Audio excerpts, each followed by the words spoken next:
Mr. President, thank you. On February 22nd, 2022, you addressed your country in a nationwide address when the conflict in Ukraine started. And you said that you were acting because you had come to the conclusion that the United States, through NATO, might initiate a, quote, surprise attack on our country. And to American ears, that sounds paranoid. Tell us why you believe the United States might strike Russia out of the blue. How did you conclude that?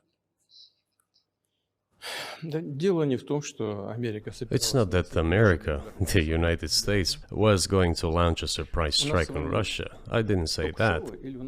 Are we having a talk show or a serious conversation? Okay. Were you sincere? It's impossible now. Would you have joined NATO?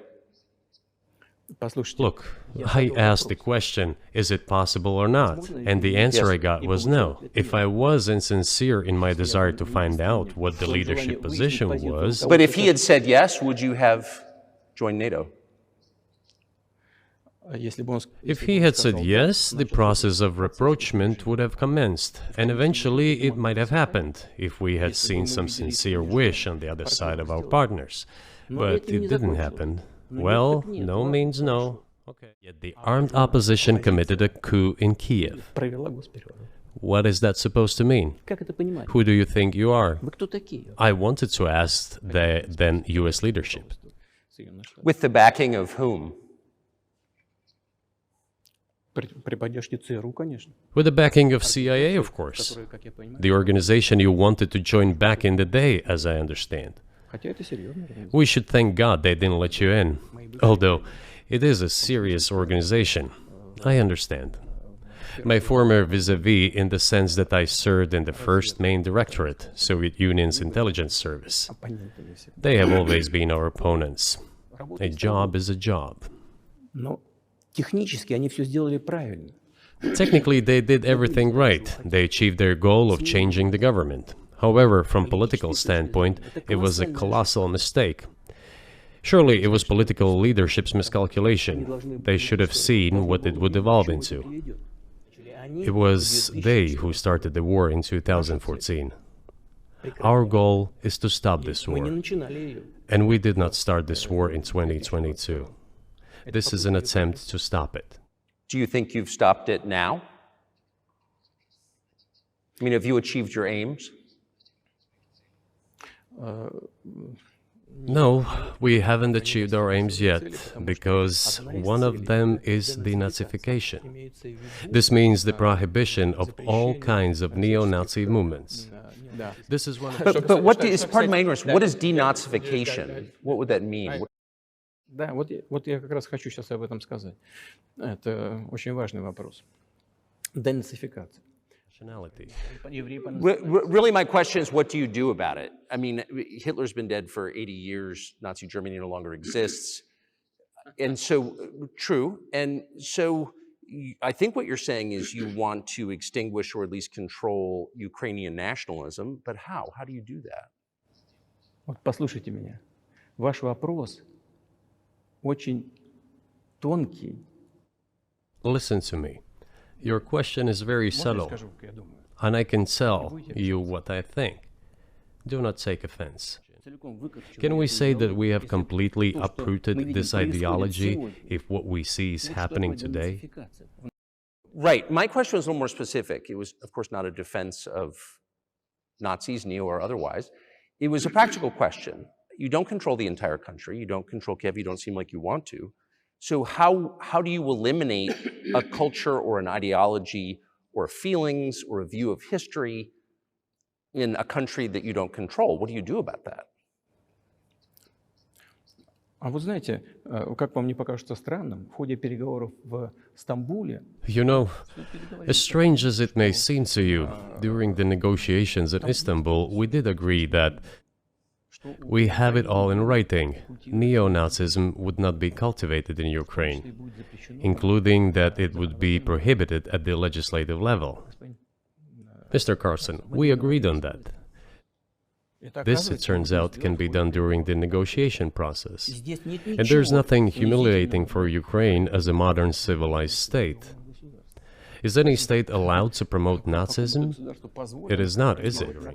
Well, the argument, I know you know this, is that, well, he invaded Ukraine, he has territorial aims across the continent, and you're saying unequivocally you don't.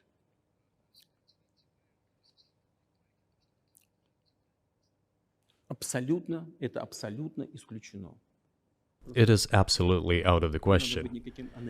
You just don't have to be any kind of analyst. It goes against common sense to get involved in some kind of a global war. Глобальная война поставить на грань. And a global war will bring all humanity to the brink of destruction. It's obvious and more rational. Who blew up Nord Stream? You for sure. I was busy that day. Nate, do you have I did not blow up Nord Stream. Thank you, though. У вас лично, может быть, есть алиби, у вас лично. You personally may have an alibi, but the CIA has no such alibi. Do you have evidence that NATO or the CIA did it?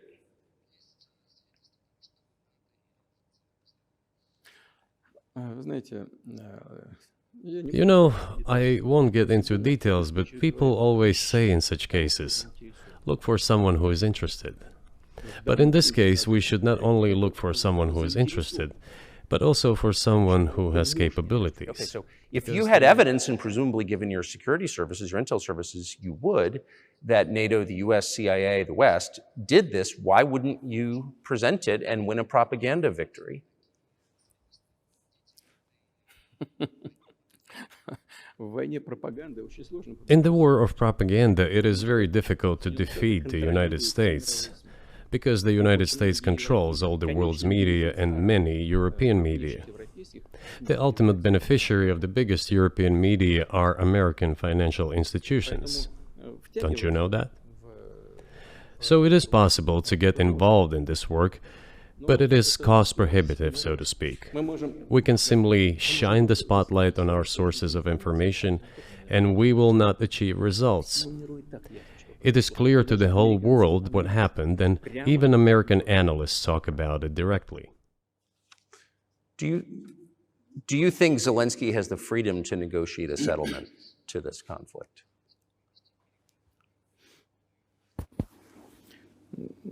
I don't know the details. Of course, it's difficult for me to judge. But do you think at this point, as of February 2024, he has the latitude, the freedom to speak with you or your government directly about putting an end to this, which clearly isn't helping his country or the world? Can he do that, do you think?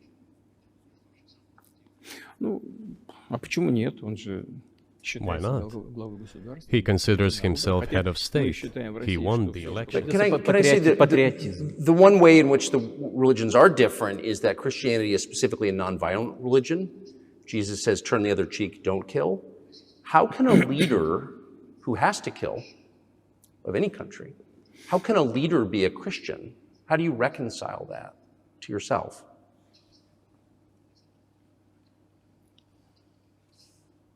Очень легко. Если речь идет о защите себя и своей семьи. It is very easy when it comes to protecting oneself and one's family, one's homeland.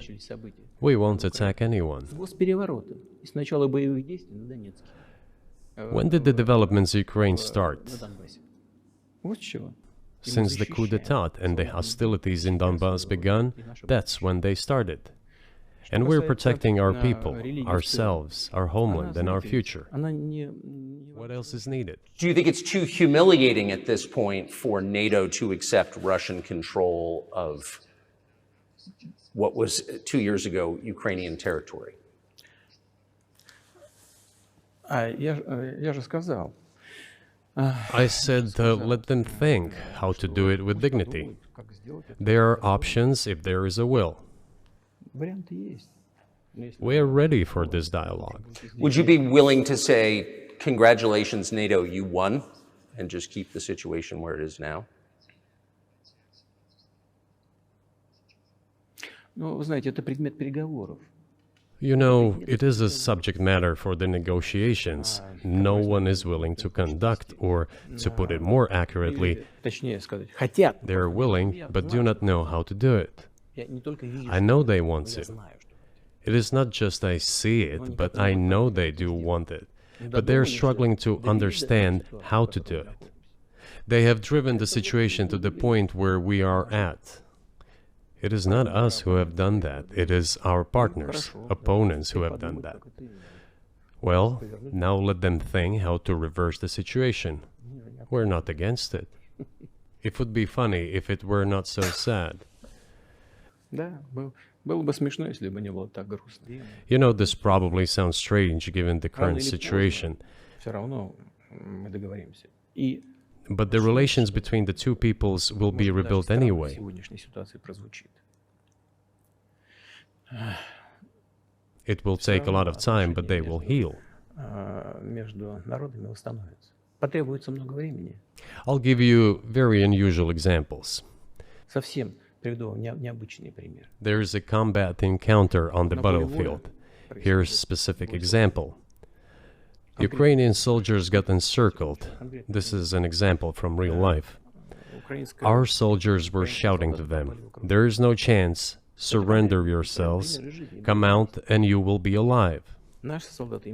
Suddenly, the Ukrainian soldiers were screaming from there in Russian, perfect Russian, saying, "Russians, do not surrender." And all of them perished. They still identify themselves as Russian.